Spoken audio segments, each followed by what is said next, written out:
In these examples, we are combining vertical and horizontal shifts. So I have three separate functions. Here, f of x is a translation of the square root of x function. G of x is a translation of the absolute value of x, and h of x is a translation of x squared. So what I mean by translation is, as opposed to transformation, a translation is where the shape of the function does not change. You're just shifting it around. Whereas a transformation, it might have a shift, but it also might have a stretch or a shrink, and then that would change the shape of the function.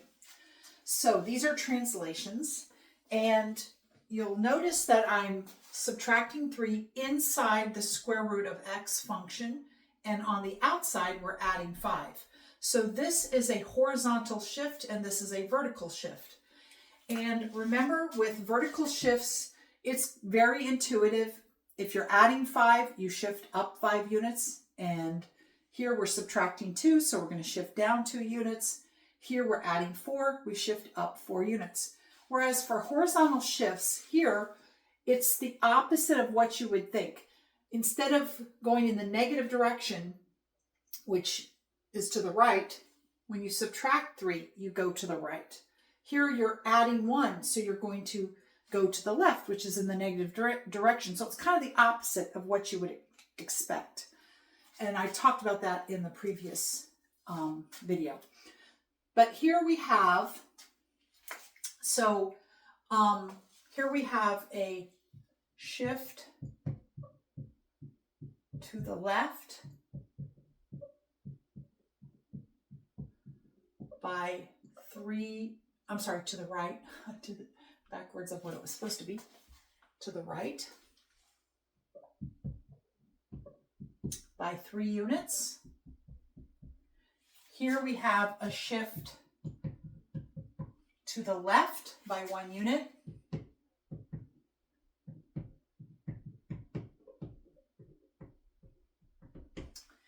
And then here we have a shift again to the left by 2 units.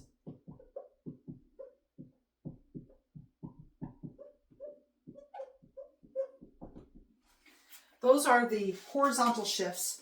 I'll do the vertical shifts. Here we have a shift, and this is up 5 units. Here we have a shift down 2 units. And then we have a shift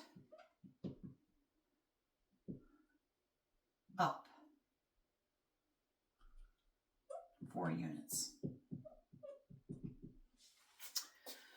Okay, so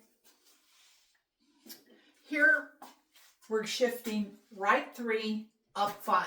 So you're going to go 1, 2, 3, and then 1, 2, 3, 4, 5. So the shape does not change. You just go to the right 3 and up 5. So now you've got your new point there, and it's the same shape.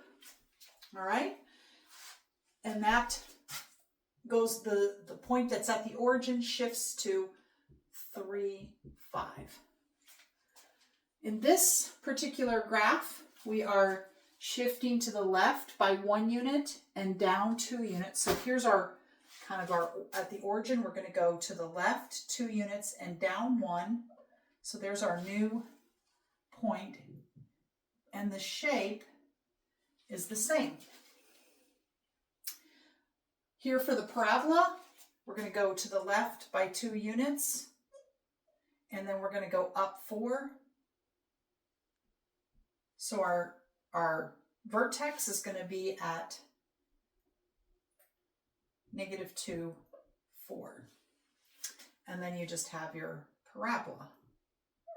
This kind of bled into the other graph there. But so basically, again, it's just when you're shifting, you're just translating the same shape and moving it around based on whether, if it's inside the function, so you can see the -3 is inside the square root here, +1 is inside the absolute value, and 2 is inside the square.